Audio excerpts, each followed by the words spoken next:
Hello friend, welcome back to my channel. চলে এসেছি তোমাদের সামনে নতুন একটি ব্লগ নিয়ে। দেখতেই পাচ্ছ চারিদিকে বৃষ্টি বৃষ্টি বৃষ্টি, বৃষ্টিতে পুরো ভরে গেল একদম। এদিকে তিস্তার জলও ছেড়ে দিয়েছে। অসহায় মানুষের খুবই কষ্টে দিন যাপন করছে। কি করব, রান্নার কিছু নেই, তাই ভাবলাম চলো খিচুড়ি হয়ে যাক। ব্যাস, আজকে খিচুড়ি দিয়ে দুপুরটা সবার আনন্দেই কাটবে।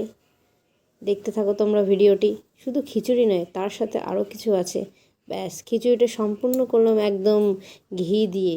ঘিয়ের গন্ধে যেন একদম মনটা পুরো ভরে গেল পুরো। আর গন্ধে তো মনে হচ্ছে আমার এখনই প্রচণ্ড খিদে পাচ্ছে। দেখা যাক কেমন হয়, রান্নার শেষ অবধি কেমন টেস্টি হয়। শুধু খিচুড়ি নয়, তার সাথে আছে সুন্দর একটি সবজি, পটলের পোস্ত দিয়ে পটল রসা, আর হচ্ছে মিষ্টি মিষ্টি আমের চাটনি।